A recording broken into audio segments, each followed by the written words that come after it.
Right now, I'm going to show you how you can actually schedule something on your calendar, how you can schedule it with other people, and some other details you can configure within a calendar event. So in order to schedule something, let me actually jump to the day that I want to schedule this for. I'll click on, let's say, Wednesday the 7th. And I see a few open time blocks here, so I'll schedule this for myself just by dragging and dropping on my calendar. Giving a name to this event, I can change the event time here. And of course, this is really basic at the moment. So I want to go into more options to configure some additional items.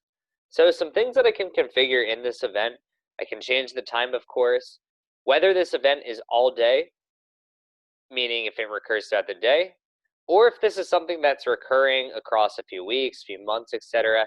I can choose how frequently this will repeat. So whether it repeats daily, it repeats during the week. This has a custom repetition if it repeats every week or so. I can configure all of that here through its repetition. Adding a location, if this event happened to be going on outside of the office, outside of where I work, I can add a location into here. This is actually going to pull from Google Maps, so it's pulling that address automatically. A few other things, if you're using Google Hangouts video calling, you can add a link to a video call in here if you want.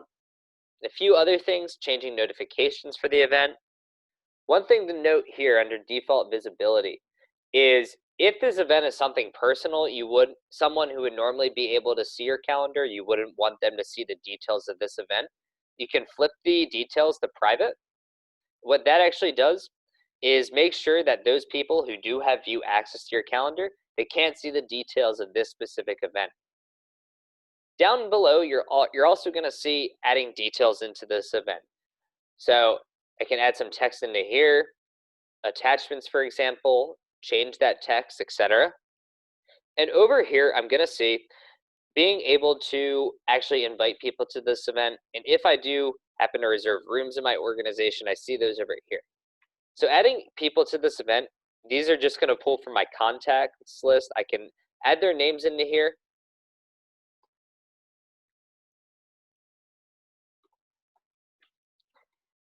And I don't need this. Right now, I actually don't know if this is a good time for these people to attend this event. I haven't checked their calendar. So in order to check that out, I can use this Find a Time tab to verify whether it's a good time for these people to show up. And it is. Based on their schedules that I have access to, it is a good time. If it wasn't, I could always move this block of time to something else. What I can also do is change the date here. In case I want to move this time to another day, for example, I can do that too. So once this is ready, I'll hit save up here. I can send invites to guests, which I always want to do so they get an email.